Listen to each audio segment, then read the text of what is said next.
In a crisis like this, who is more valuable to our society? The manager of a hedge fund or the minimum wage person who cleans the kitchens, the wards, the toilets in care homes? So let's never, ever again allow any Home Secretary to use the words people with low skills coming to the United Kingdom. Thank you to all those people that have worked so hard in our public sector. Thank you to all those migrant workers that have kept us clean and safe during this whole process. And let's start treating people with respect.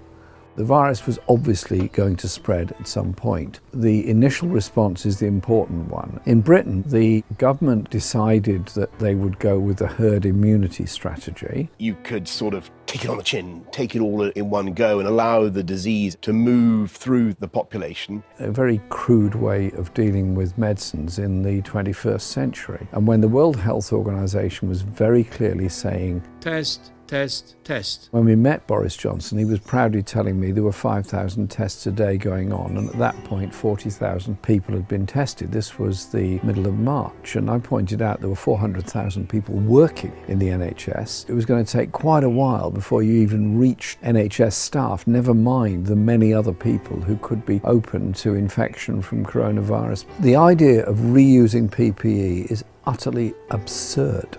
The Health Secretary says, treat PPE like the precious resource that it is, not using more than is needed. Staff are using too much. No, they use what is necessary. And if you reuse it, it must be fairly obvious what the dangers of that are. The idea that we haven't got enough of them is absurd. It's a lack of planning by government and a lack of taking the opportunity. We were having these discussions with them a few weeks ago, saying, well, actually, there is a massive manufacturing facility in Britain. Let's use the creativity and the determination of people to help out in this.